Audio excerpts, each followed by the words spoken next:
Boa noite a todos, sejam todos bem-vindos em nossa Casa de Amor, União Espírita de Maria Eulália. Na noite de hoje, teremos o nosso amigo e irmão André Luiz, com o tema da palestra Em Tudo Dai Graças. Seja bem-vindo, André. Muito obrigado. Mais uma vez, boa noite a todos que estão nos ouvindo aqui pelo Zoom e aqueles que estão presentes aqui. Muito obrigado. Em tudo dai graça. Eu pedi para o Dito ler a lição 100 do nosso Pão Nosso, né? Que ajuda a gente a entender um pouquinho sobre esse texto que Paulo escreveu aos Tessalonicenses. Mas antes de falar um pouquinho sobre o Em tudo dai graça, vamos fazer uma introdução com Paulo Estevam, que vai ajudar a gente a entender melhor. Por que com Paulo Estevam, né? Que é o apóstolo Paulo, né? Esse livro é maravilhoso. Quem não leu ainda... E o apóstolo Paulo, ele foi um grande exemplo. Ele passou por muitas provações e nunca deixou de ser grato ao Senhor. Por todas as coisas, boas e ruins. Dá para a gente separar que 90% foi dureza, foi pedra. Praticamente pedra, porque ele foi lapidado, mas 2 vezes jogaram pedra nele, né? E ele não era um homem movido pelas circunstâncias, mas ele era movido pela fé. Mesmo fazendo a vontade de Deus e pregando o evangelho, Paulo passou por momentos muito difíceis. Lá em Coríntios, no capítulo 11, no versículo 25, fala, né? 3 vezes fui açoitado com varas, 1 vez fui apedrejado, 3 vezes sofri naufrágio, 1 noite e 1 dia passei no abismo. Ele não só sofreu naufrágio, como lá na costa da ilha de Malta. Assim que eles conseguiram sair do mar e chegar na praia, ele foi picado por uma víbora. E ele conseguiu sobreviver. Isso aqui está nesse livro, Paulo Estevam, explica direitinho. Além de sofrer o naufrágio, ele foi picado pela víbora. Ele estava procurando lenha, né, para fazer uma fogueira, botou a mão escuro, era noite, botou a mão, achou uma víbora. E mesmo diante de toda essa dificuldade, Paulo era grato ao Senhor, pois ele sabia o preço que foi pago. Ele sabia que todas as dificuldades ajudariam ele a fortalecer ainda mais a sua fé e dar graças a Deus em todo o tempo. Quem conheceu a história do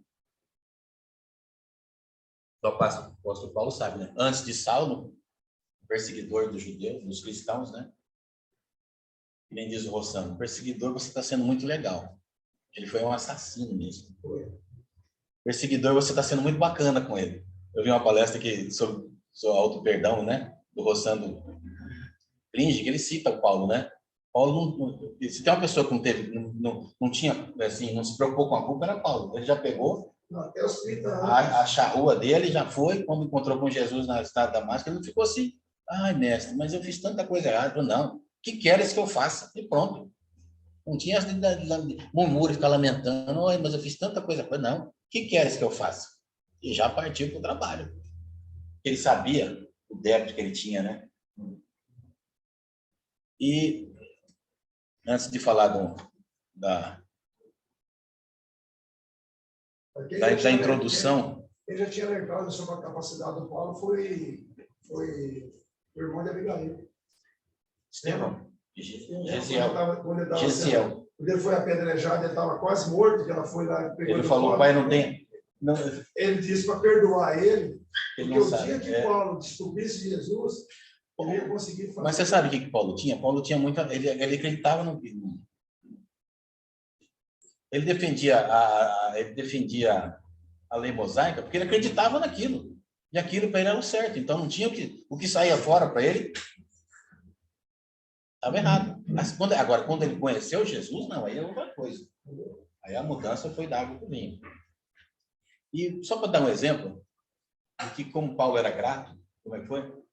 Eu separei uma lição aqui um trechinho pequeno do nosso livro Paulo Estevam.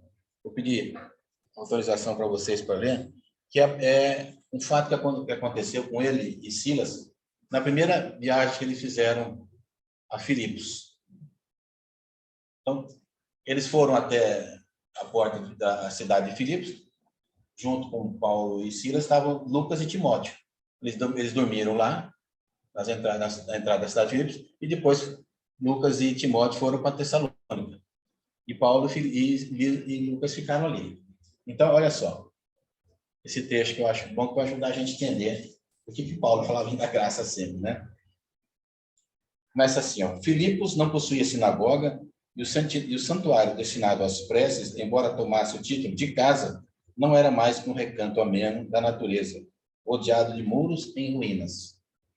Ciente da situação religiosa da cidade, Paulo dirigiu-se para lá com os companheiros. Muito surpreendidos, entretanto, os missionários não encontraram senão senhoras e meninas em oração. O ex-rabino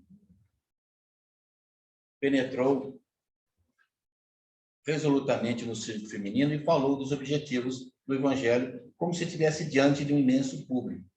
As mulheres estavam magnetizadas por sua palavra ardorosa e sublime. Enxugavam discretamente as lágrimas que lhe afluíam ao rosto ao receber a notícia do mestre, e uma delas, chamada Lídia, viúva digna e generosa, aproximou-se dos missionários e, confessando-se convertida ao Salvador esperado, oferecia-lhes a própria casa para fundarem a nova igreja. Paulo de Tarso contemplou-a de olhos úmidos. Escutando-lhe a voz desbordante de cristalina sinceridade, recordou que no Oriente, no dia inesquecível do Calvário, só as mulheres haviam acompanhado Jesus no doloroso transe. E eram ainda elas que, em doce reunião espiritual, vinham receber a palavra do Evangelho no Ocidente, pela primeira vez. Em silenciosa contemplação, o apóstolo dos gentios fixou o grande número de meninas que se ajoelhavam à sombra caridosa das árvores. Observando-lhe os trajes muito claros, teve a impressão de que via à sua frente um gracioso bando de pombas muito alvas, prestes a desferir o voo glorioso dos ensinamentos do Cristo pelos céus maravilhosos da Europa. Foi por isso que, contrariamente à expectativa dos companheiros, o enérgico pregador respondeu a Lídia, em tom muito afável. Aceitamos vossa hospedagem. Desde aquele minuto, travou-se entre Paulo de Tarso e sua carinhosa igreja de Filipos a mais formosa amizade. Lídia, cuja casa era muito abastada, em vista do movimento comercial de púrpuras, acolheu os discípulos do Messias em jubilo indescritível. Enquanto isso, Lucas e Timóteo continuaram a viagem. Silas e o ex-doutor de Jerusalém consagravam seu serviço do Evangelho entre os generosos filipenses. A cidade singularizava-se por seu espírito romano. Havia nas ruas vários templos dedicados aos deuses antigos. Como apenas as mulheres procuravam o recinto da casa de orações, Paulo, com o desassombro que o caracterizava, deliberou fazer pregações do Evangelho na praça pública. Na mesma época, possuía Filipos, uma pitonisa. Quem não conhece pitonisa? Mulher que lhe a sorte, né? Nossa, coisa dos... Mas essa daqui a gente sabe que a maioria delas tem mediunidade, né? Só que infelizmente usa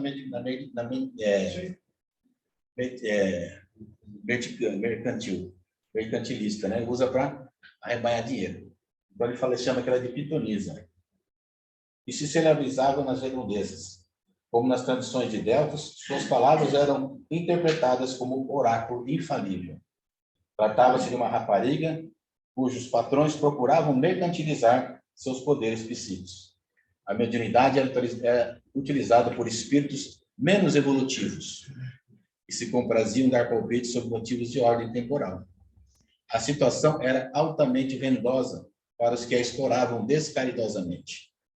Aconteceu que a jovem estava presente à primeira pregação de Paulo, recebida pelo povo com êxito inexcedível. Terminada a exposição evangélica, os missionários observavam a moça que, em grandes brados, impressionavam o público, se pôs a exclamar: recebei os enviados do Deus Altíssimo. Eles anunciam a salvação. Paulo e Silas ficaram um tanto perplexos.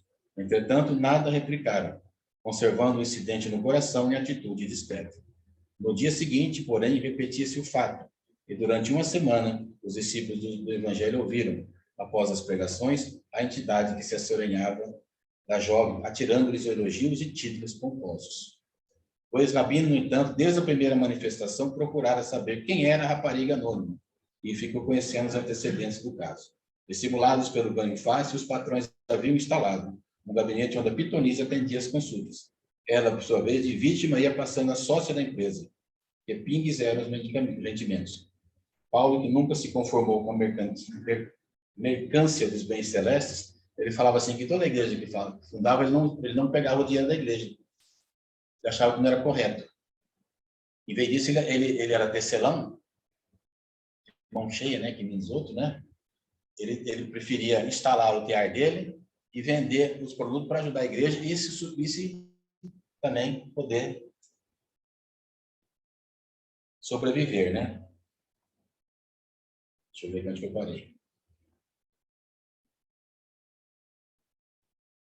Assim terminada a pregação na praça, quando a jovem começou a gritar, abre aspas, recebei os mensageiros da redenção. Não são homens, são anjos do Altíssimo. O convertido de Damasco desceu da tribuna a passos firmes e, aproximando-se da loucura dominada por estranha influência, intimou a entidade manifestante em tom imperativo. Espírito perverso, não somos anjos, somos trabalhadores em luta com as próprias fraquezas, por amor ao Evangelho, em nome de Jesus Cristo. Ordeno que te retires para sempre. Proíbo-te, em nome do Senhor, estabeleceres confusão entre as criaturas, incentivando interesses mesquinhos do mundo em detrimento dos sagrados interesses de Deus. Imediatamente a pobre rapariga recobrou energias e libertou-se da atuação malfazeira. O fato provocou enorme admiração popular. Então, o que aconteceu? O espírito se afastou dela, nesse momento. Ela já não podia mais dar consulta, porque não tinha mais o espírito que... E nisso que aconteceu? Caiu os rendimentos dos patrões delas. Não deu 3 dias, o boato surgiu na cidade que Paulo tinha expulsado os espíritos de Deus que estavam ajudando ali as pessoas a esclarecer. Estava nada, né? Todo mundo ia perguntar coisa da vida, né? Trivial, né? Com quem eu vou casar, quando eu vou ganhar na loteria, se eu vou ficar rico. Aí o espírito afastou, ela não dava mais mensagem, os patrões ficaram revoltados, partiram para cima de Paulo, surpreenderam ele, bateram nele, chicote, jogaram ele no calabouço. E naquela mesma noite que ele estava no calabouço, caiu uma chuva muito forte em Filipos, como nunca tinha havido antes. E um fato aconteceu interessante. Todas as portas das celas abriram, como um passe de mágica. Lembrando que aconteceu com Pedro também lá em Roma, né? E Paulo, vendo isso, saiu para fora e começou. Porque antes disso, ele estava sentindo muita dor no corpo, ele e Lucas, por causa da saraivada de chibata, né? Chibata, mas não conseguiam dormir. Então começaram a orar. E nesse momento, todas as celas, a porta das celas se abriu. E Paulo saiu e foi ter com todos eles, né? E naquele momento era engraçado, ele fala assim: agradecemos todos nós que estamos aqui pelas corrigendas que nosso Senhor está nos mandando. Olha, agradecer ainda por estarem presos e apanhando. Isso que eu quis fazer, porque é uma parte que eu achei interessante comentar, né, que ajuda a entender porque Paulo tinha tanta fé, tanta convicção. Ainda agradece por ter sofrido aqueles maus tratos, né? E assim foi, como todo mundo viu que aconteceu. O coitado do carcereiro acordou cedo, achou, estou ferrado agora, né? Agora perdi meu emprego, né? Mas explicaram para ele, ele tirou o tal do Lucano, tentou tirar a vida ainda, né? O Paulo falou: não, meu filho, não foi isso que aconteceu, fique tranquilo, foi assim, assim, assim. Aí a notícia correu por toda Filipos, né? Aí os maiores da cidade foram lá ter com ele, né? Não pediram desculpa, mas pediram para ele se afastar, para ele ir embora, para que não acontecesse coisa maior. E foi assim que ficou narrado esse fato, né? Da primeira visita de Paulo à igreja de Corintos.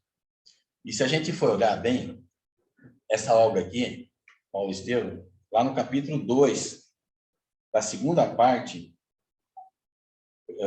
na segunda parte, no capítulo 6, tem, capítulo 4, da segunda parte, tem 44 páginas que falam sobre as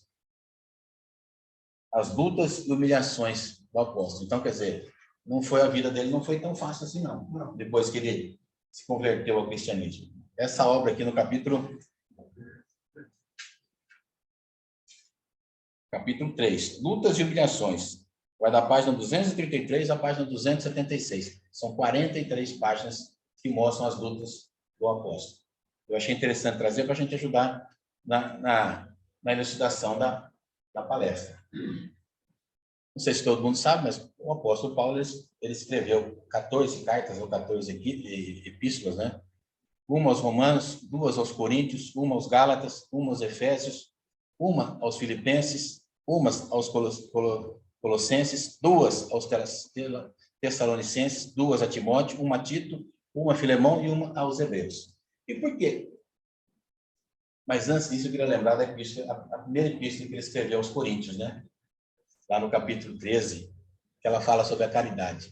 Para mim, pessoal, é a mais bonita de todas, né? Ainda que eu falasse a língua dos homens e dos anjos e não tivesse caridade, seria como metal que soa e como sino que tira. Legião Urbana, né, Rita? Escreveu até uma letra, uma música com esse título. Chama Monte Castelo. É muito bonita a música do Legião Urbana. E usa um pouco também das Lusíadas e Camões. São duas introduções. Ele começa com essa epístola aos Coríntios, na primeira epístola, e termina com as Lusíadas e Camões. Quer dizer que os meninos naquela época deviam estar bem espiritualizados para escrever desse jeito, né? E por que Paulo escrevia por epístolas? Aí você vem aqui no Paulo Estevão, pedir autorização para ler de novo. É no capítulo 7, mesmo, que fala sobre as epístolas, né? Aí ele fala o seguinte aqui. Sentia-se incapaz de atender a todas as necessidades ao mesmo tempo. O abnegado discípulo do Evangelho, valendo-se um dia do silêncio da noite, quando a igreja se encontrava deserta, rogou a Jesus, com lágrimas nos olhos, não lhe faltasse com os socorros necessários ao cumprimento integral da tarefa. Terminada a oração, sentiu-se envolvido em branda claridade. Teve a impressão nítida de que recebia a visita do Senhor. Genuflexo, experimentando indizível comoção, ouviu uma advertência serena e caridosa. Não temas, dizia a voz. Prossegue ensinando a verdade e não te cales, porque estou contigo. O apóstolo deu curso às lágrimas que lhe fluíam do coração. Aquele cuidado amoroso de Jesus, aquela exortação em resposta ao seu apelo, penetravam-lhe a alma em ondas cariciosas. A alegria do momento dava para compensar todas as dores e padecimentos do caminho. Desejoso de aproveitar a sagrada inspiração do momento que fugia, pensou nas dificuldades para atender as várias igrejas fraternas. Tanto bastou para que a voz dulcíssima continuasse. Pois não te atormente com as necessidades do serviço. É natural que não possa assistir pessoalmente a todos ao mesmo tempo, mas é possível a todos satisfazer simultaneamente pelos poderes do Espírito. Procurou atinar com o sentido justo da frase, mas teve dificuldade íntima de conseguir. Entretanto, a voz prosseguiu com brandura. Poderás resolver o problema escrevendo a todos os irmãos em meu nome. Os de boa vontade saberão compreender, porque o valor da tarefa não está na presença pessoal do missionário, mas no conteúdo espiritual do seu verbo, da sua exemplificação e de sua vida. Doravante Estevão permanecerá muito conchegado a ti, transmitindo-te meus pensamentos, e o trabalho de evangelização poderá ampliar-se em benefício dos sofrimentos e das necessidades do grupo. Atendendo a um pedido pessoal de Jesus. Escreve no meu nome. Estevão, que foi a primeira vítima dele, né? Uma das vítimas dele, não sei se foi a primeira, não, mas uma das vítimas dele, no plano espiritual, acompanhava ele. Escreve em meu nome. Estevão estará ao seu lado, dizendo tudo que você precisa escrever. Como ele não conseguia estar ao mesmo tempo em todos os lugares, porque quase 2000 anos atrás não tinha internet, não tinha avião, não tinha carro, né? As viagens de Paulo eram tudo a pé ou de barco. E quando ia de barco ainda naufragava, então era muita dificuldade. Então, a solução encontrada foi escrever as cartas. E chegariam mais rápido às localidades. E eram escritas diretamente inspiradas por Jesus, né? Então, em tudo dai graça porque esta é a vontade de Deus em Cristo Jesus para convosco. Esse texto faz parte da primeira epístola aos Tessalonicenses e está no capítulo 5, no versículo 18. E esse versículo tem um forte fundamento. Ser grato a Deus em todas as circunstâncias e não ser grato a Deus em todas as circunstâncias e não por todas as circunstâncias. A diferença. Quando a gente consegue ler mais uma vez, a gente vai entender. Ou seja, Deus derrama sobre nós a sua graça, né? Sobre nós, quando damos graça a Ele. Quando a gente louva todo. Já dizia Emmanuel, né? Agradecer, louvar nunca é de mais nem de menos. Então, é um modo que a gente ficar ligado ao Pai, ao Mestre querido. E Paulo, dentre tantos outros, tinha uma coisa em mente. Deus está acima de tudo e de todos. E ele tinha convicção que Deus é capaz de reverter qualquer situação. E a vontade de Deus é absoluta. Queremos ou não queremos. Porque dar graças a Deus em qualquer situação é um fato, né? Da gente reconhecer a soberania do Senhor. Mesmo nos momentos mais difíceis. E dar graça nos momentos agradáveis é fácil. Isso é muito fácil quando a gente está feliz, saúde está bem, prestação do carro está pago. Mas e nos momentos difíceis? Isso sim é uma amostra do crescimento espiritual. Agora, sinceramente, nesse texto, é o tudo nesse versículo que me surpreende. Porque a maioria de nós pode ser grato por muitas coisas, muitas vezes, mas em tudo, em todas as circunstâncias, ele fala assim, em todas as circunstâncias. A gente consegue agradecer só na parte boa. Agora, quando vem a parte ruim, o que a gente faz? Isso pode ser difícil. Devemos reconhecer. Entretanto, né? Também é valorido, né? Quem? Tem que estar bem valorido, né? Partindo de uma criatura dessa, né? Se a gente conseguir chegar um pouquinho perto, já tá bom. Se a gente conseguir entender, já tá bom. Aí de colocar em prática, vai mais umas encarnações. Entretanto, é o próprio autor do texto, né? Nessa epístola, que afirma que esta é a vontade de Deus. Seja na alegria ou na tristeza, no dia bom, no dia ruim, não importa se choveu ou fez sol. Tem gente que reclama quando chove, tem gente que reclama quando faz sol. Quando faz frio. Quando faz frio. Mas é um costume nosso, né? Um amigo meu que está fazendo, ele deu uma cochilada e fez uma amassada no carro dele. Eu falei, agradeço a Deus. Só foi ser amassado. Na noite, se você tivesse atropelado alguém, capotado o carro, batido, fez estourado o motor do seu carro, quebrado a perna, uma cavícula, dá-lhe graça. Então, se você perder um dedo, você fala, Senhor, obrigado. Obrigado. Podia ter sido pior. É que eu falo também, pode ser pior. Tem gente na pior situação pior. Tem gente que não sei o que, tem que fazer isso aqui. Olha, ainda bem que você tem. Tem a casa para limpar, ainda bem que você tem uma casa. Morreu um boi. Ainda bem que você tem uma boiada. E por que a gente tem que dar graças em tudo? Como assim? Em tudo dar graças. Nós temos que ser gratos a Deus pela dor, pela tristeza, pelo sofrimento, pela solidão, pela depressão, pelo desamor, pelo abandono, pela tragédia, em tudo que ocorre de pior. Nós temos que dar graças a tudo isso, tudo que ocorre de pior em nossas vidas, principalmente nesse momento atual, guerras, pandemia, miséria, etc. Eu fui procurar no Google aqui, consultei o Google para ver quantas guerras está tendo no planeta nesse momento. Segundo o Google, nós estamos com 28 conflitos armados no planeta. Né? A gente está só preocupado lá, está só vendo a guerra da Rússia contra a Ucrânia lá. Mas não, depois dessa tem mais 27. Então, como que a gente vai dar graça, sendo que quase 10% da humanidade está brigando, ou 10% dos países estão brigando, né? Não é fácil, não. A guerra civil, né, que está acontecendo na Ásia, né? Tudo. Na África, tudo. Tem 20, o Google diz que tem 28. Muitas na África, você falou. É que a mídia só está concentrada hoje na Rússia e na Ucrânia, porque lá na Europa, né? Quando atinge a Europa, a coisa pega um outro patamar. Quanto na África, infelizmente, não é tão bem vista. A mídia não dá aquela cobertura. Mas quando foi para a Europa, aí a coisa pega. Essa relação lá É. africana, para a Europa, né? Você viu? Isso aí, se a gente for ver, olhar assim, se a gente for olhar pelo lado espiritual, o que aconteceu nos séculos passados? O que os europeus fizeram?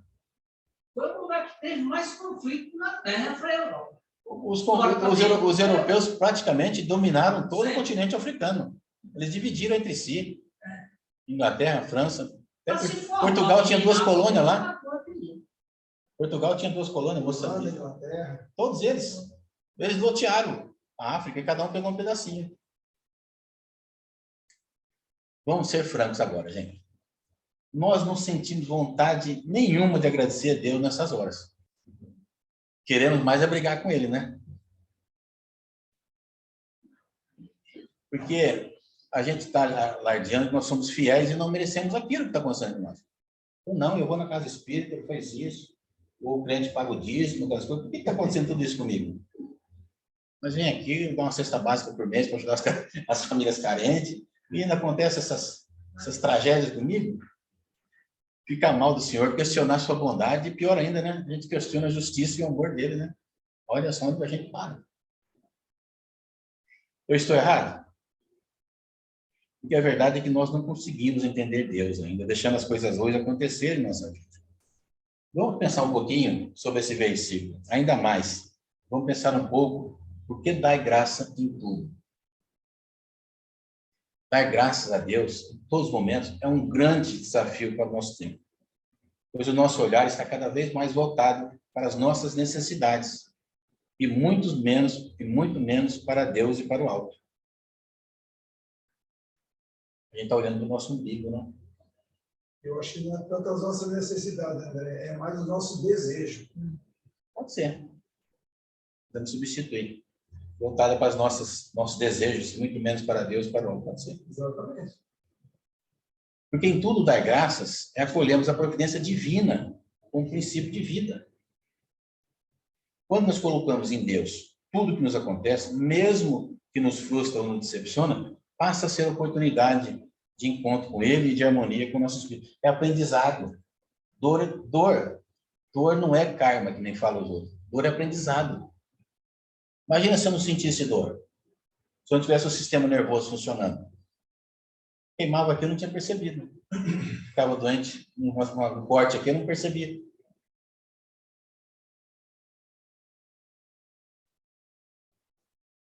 Agora, viver, né? A gente tem que viver a partir dessa perspectiva que exige de nós, né?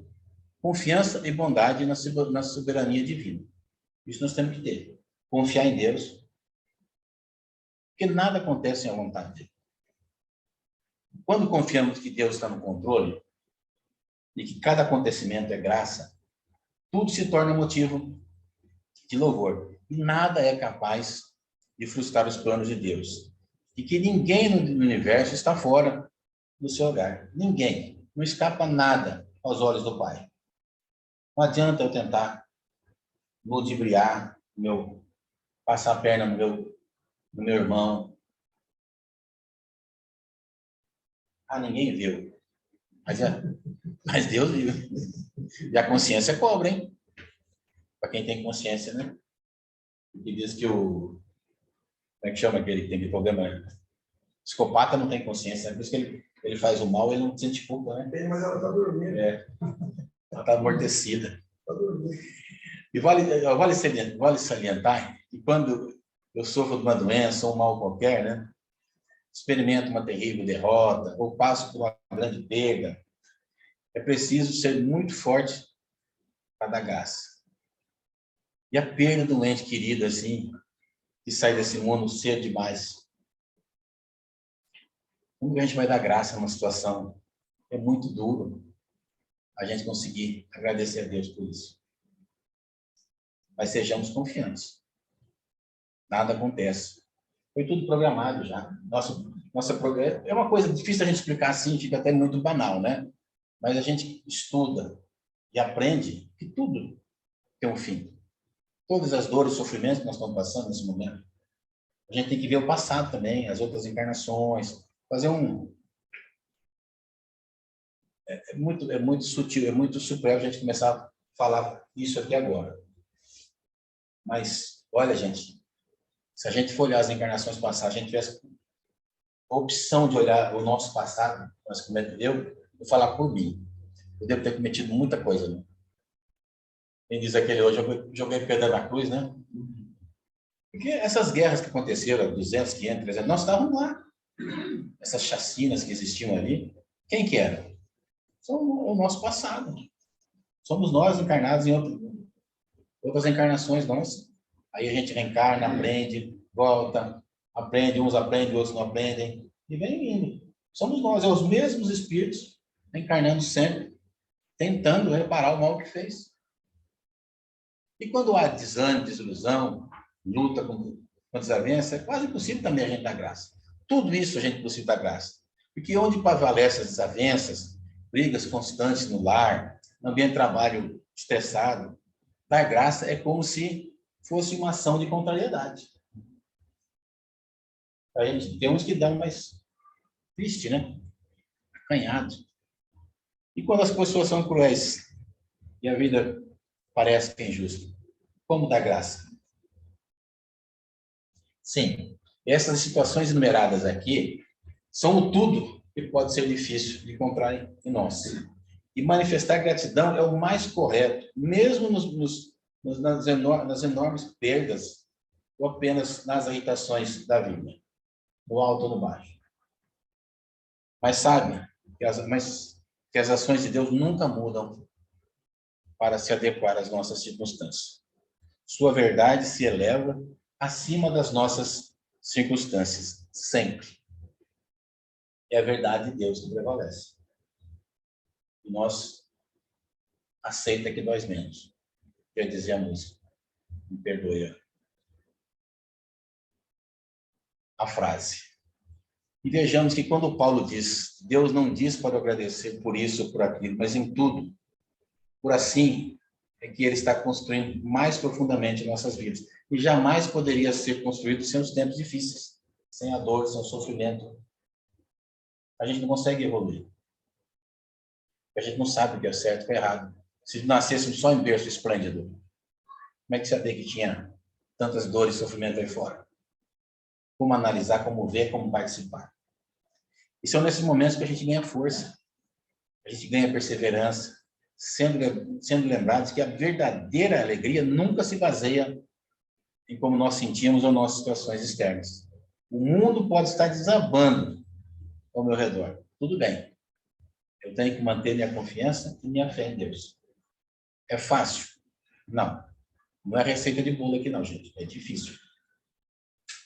Estou falando assim, mas está falando difícil. Mas é o que a gente tem que passar. É o que está escrito aqui. É o que os benfeitores espirituais nos esclarecem. Por que há tanta dor e sofrimento nesse planeta?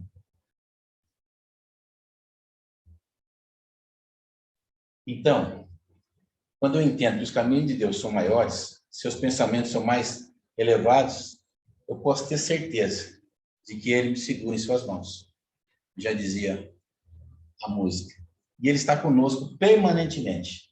Não importa a situação, se é aquele ou é esse momento. São em todos. Por isso que Ele fala da graça em todos. E são em todos os momentos que Ele está junto de nós. E veja bem, não importa o que eu esteja enfrentando. A boa notícia é que tudo vai passar. Isso me lembra aquela passagem do Chico Xavier. Ele está num momento difícil, né? Profunda amargura, e ele solicitou ao benfeitor espiritual Emmanuel, né? Que levasse o seu pedido de socorro à mãe de Jesus, a Maria de Nazaré. Ele também não foi pequeno, não. Ele quer uma mensagem dela. Quero uma mensagem dela para ela me fortalecer. Para que ela me consolasse, já que meus problemas, ele fala assim, né, que meus problemas eram graves, né? E após algum dia, o benfeitor espiritual Emmanuel retornou dizendo ao Chico, né? E o portador do recado de Maria, a mãe de Jesus. Chico imediatamente pegou o papel, o lápis, sentou, colocou em posição de anotar, Pode falar. Tomarei nota de cada palavra. Então vai, escreve aí, Chico. Anote aí, Chico. Maria me pediu que trouxesse o seguinte recado para você. Isso também passará. Ponto final. O Chico tomou nota rapidamente e perguntou ao benfeitor, só isso? E o Emmanuel respondeu, só isso. A Mãe Santinha pediu para ele dizer que isso também passará. Ele tem uma plaquinha lá, no quarto dele tinha lá, isso também passará. Aí tem um texto do site Momento Espírita que caiu sobremaneira sobre esse texto aqui, né? Eu vou pedir interação para ler, né? Como Chico Xavier, muitos de nós, quando visitados pela dor, gostaríamos de receber uma mensagem individual de consolo. Pensando que fomos esquecidos pela divindade, rogamos-nos seja concedida uma deferência especial por parte dos benfeitores espirituais. Todavia, Deus tudo sabe e tudo vê. Nada acontece sem seu consentimento. Basta que depositamos confiança em suas soberanas leis. Todas as coisas na terra passam. Os dias de dificuldade passarão. Passarão também os dias de amargura e solidão. As dores e as lágrimas passarão. As frustrações que nos fazem chorar, um dia passarão. A saudade do ser querido que se vai na mão da morte, passará. Os dias de glória e triunfos mundanos, em que nos julgamos maiores e melhores que os outros, igualmente passarão. Essa vaidade interna que nos faz sentir como o centro do universo, um dia passará. Dias de tristeza, dias de felicidade, são lições que na Terra passam, deixando no espírito mortal as experiências acumuladas. Se hoje para nós é um desses dias repletos de amargura, paremos um instante. Elevemos o pensamento e busquemos a voz suave da Mãe amorosa a nos dizer carinhosamente, isso também passará. E guardemos a certeza, pelas próprias dificuldades já superadas, que não há mal que dure para sempre. Agora voltando aqui em tudo da graça, né? Deus nos deu hoje, e por isso que nós estamos aqui, vivendo e respirando. Que cada respiração nossa traga honra e louvor a Deus. Agradecer o ar que respiro, a luz que me ilumina, a água que me sedenta. Muitos de nós, né, não pensamos nisso. E tenha certeza, nós nunca lutamos sozinhos nessas batalhas. Temos que nos manter fortes nesses dias difíceis, perseverando sem cessar. E como que a gente dá graça em todas as coisas? Como que acontece isso? Primeiro, não devemos condicionar a nossa gratidão às situações passageiras da vida. Quando agimos dessa força, a nossa fé não está fundamentada em Deus e na sua soberania. E a falta de reconhecimento da graça de Deus nos torna ingrato e nos afasta dele. Segundo, para sermos continuamente gratos, devemos trazer à nossa memória a importância dos ensinos de Jesus. Lembrar o que Jesus fez, passou, ele deixou o legado dele. Em nenhum momento ele teve paz. Assim, sempre foi dificuldade. Nasceu na manjedoura, não tinha uma cama, não tinha um travesseiro para encostar a cabeça. Agora a dificuldade, nunca reclamou. Então, para sermos continuamente gratos, devemos trazer à nossa memória os ensinos de Jesus. E quando somos gratos a Deus, reconhecendo o seu poder, ele é capaz de nos acrescentar ainda mais a sua graça. E terceiro, não há como ficarmos ansiosos quando depositamos as nossas expectativas em Deus. Ele é soberano, sua provisão chega no tempo certo e não há nada que nos possa separar do seu amor. Em tudo dai graças, pois o Senhor é soberanamente justo, bondoso e misericordioso. Pai, ele é sensacional, ele nos ama infinitamente.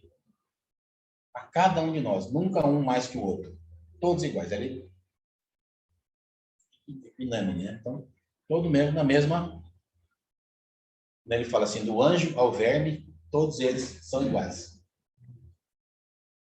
Tem uma parte aqui, eu já vou quase terminando já, que é uma carta de Emmanuel, né?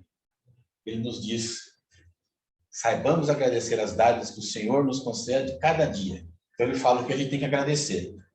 São 20 tópicos só.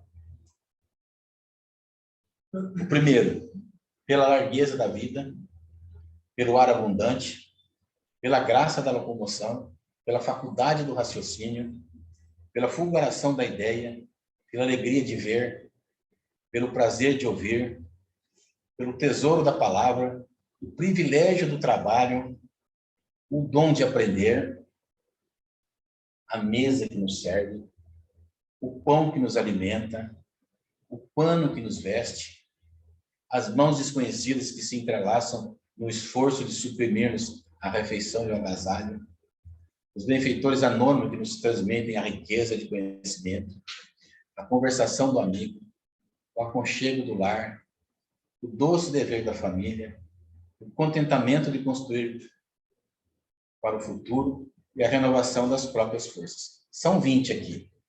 Eu acho que faz uns 4 ou 5 que eu não agradeço. Né? Estou sendo humilde agora. Mas pelo menos pelo alimento, né? Pelo agasalho, pelo teto, sobre as nossas cabeças. Pelo banho de rio. Pelo banho de rio. Mas isso dá inveja, que nem todos estão tendo isso, dito. Vamos ter que baixar lá, né? Pelo banho de rio. Vamos ter que baixar, que uns estão mais privilegiados que os outros, hein, dito? Vou passar lá, aproveitar. Agora tem bastante água. E outro conselho de Emmanuel também, para a gente encerrar, que mesmo não entendas de pronto os desígnios da providência divina, recebe a aprovação como sendo o melhor que merecemos hoje, em favor do amanhã, e ainda que as lágrimas dolorosas te lavem a alma toda, rende graças a Deus. Entenderam, gente? Toda a dificuldade que nós estamos passando, vamos agradecer. Paulo não agradeceu por ter ficado preso lá? Por quê? O que ele tirou daquela lição no calabouço? Quantos presos que estavam ali que não ouviram as pregações dele, não ouviram as palavras de Jesus, que não se tornaram cristãos? Quantas pessoas se modificaram naquele momento? Então ele dá graça naquele momento por isso, por ter tido a oportunidade de evangelizar aqueles irmãozinhos sofredores. Porque só de se olhar torto com o romano, você já é preso naquele tempo lá. Aqui começa, né? Fizeram com o pai do Estevão, da Abigail, né? O Joquebede, só porque ele, coitado, passava pelos romanos, tomavam uns cascudos, porque estavam olhando para ele. Não pede bom dia? Tomava um cascudo. Aí quando passava para outro grupo romano, pedia bom dia, tomava o cascudo, porque era para ver. Você não tinha envergadura para falar com um soldado romano. Quem é você? Para se dirigir a um romano? Um rege judeu. Coitado, então era desse jeito. Imagina como é que estão aqueles homens que estavam naquele calabouço naquele dia. E tiveram a oportunidade de ser esclarecidos por quem? Pelo apóstolo dos gentios. E viu um fenômeno, né? Um fenômeno, já viu a cela, o coitado do Lucano quis se matar no dia seguinte, quando ele viu da manhã, a cela toda aberta. Paulo foi lá e pediu para ele não fazer isso. Explicou que o fato era de origem espiritual, não era de origem material, o fato. É uma coisa que aconteceu com Pedro também, quando abriu a porta da cela dele, né? Que ele pôde sair. Todos os guardas estavam adormeceram. Ninguém viu ele sair, ninguém viu onde ele foi. Os desígnios do Senhor, né? Quando o trabalho é no bem, né? E aproveitar o último parágrafo do livro com nós, dessa lição que o Dito deu, né? Deu para a gente aqui, dessa lição número 100, do Pão Nosso, rendamos graça. Rendamos graça por todas as experiências do caminho evolutivo, na santificante procura da vontade divina em Jesus Cristo, nosso Senhor. Sigamos os passos do Mestre. Ele nos leva a todos esses lugares, a todas essas sendas. Façamos que nem Paulo fez. Um pouquinho. É difícil. Ainda tem gente que fala que Paulo de Tarso, quando desencarnou lá em Roma, né, foi recebido por Jesus, onde se viu um cara que matou, fez tanto mal para os cristãos. Falei, gente, mas o homem sofreu mais de 30 anos. O que ele passou não foi fácil. Ele conseguiu redimir, na mesma encarnação, todo o mal que ele fez. Porque ele abraçou. Foram mais de 30 anos de dor e sofrimento. Lapidação, naufrágio, chicote, chibatada. Fora as angústias morais, né? No começo, quando ele falou que tinha sido convertido ao cristianismo, ninguém acreditava nele, chamaram de louco. Mas é assim mesmo, gente. Muito obrigado pela atenção de todos. Muito obrigado por esse momento. Rendemos graça por todas as situações que nós estamos passando. Nas boas e nas piores. Porque é da vontade do nosso Pai. Ele vai nos ajudar sempre quando a gente precisar. Muita paz a todos. Façamos a nossa oração. Sim. Bom, aqueles irmãozinhos que quiserem vontade, fechar os olhinhos, elevar o pensamento ao alto, ao doce meio Jesus, pedir que Ele continue conosco esse final de noite, continue conosco amanhã, possamos colocar em prática todas as ações que nos levem ao bem, ao perdão, à caridade. Todas as ações que façamos para que o nosso espírito se eleve um pouquinho mais. Possamos ter o discernimento necessário de bem compreender essas lições e principalmente colocar em prática nos nossos dias, na nossa vida. Agradecer ao Pai infinita misericórdia e bondade por ter nos dado a oportunidade de estarmos aqui, aos benfeitores espirituais que nos ajudaram nessa noite, enfim, a todos aqueles que de uma forma ou de outra nos auxiliaram. Muita paz a todos, muito obrigado. Sejam todos amparados. André,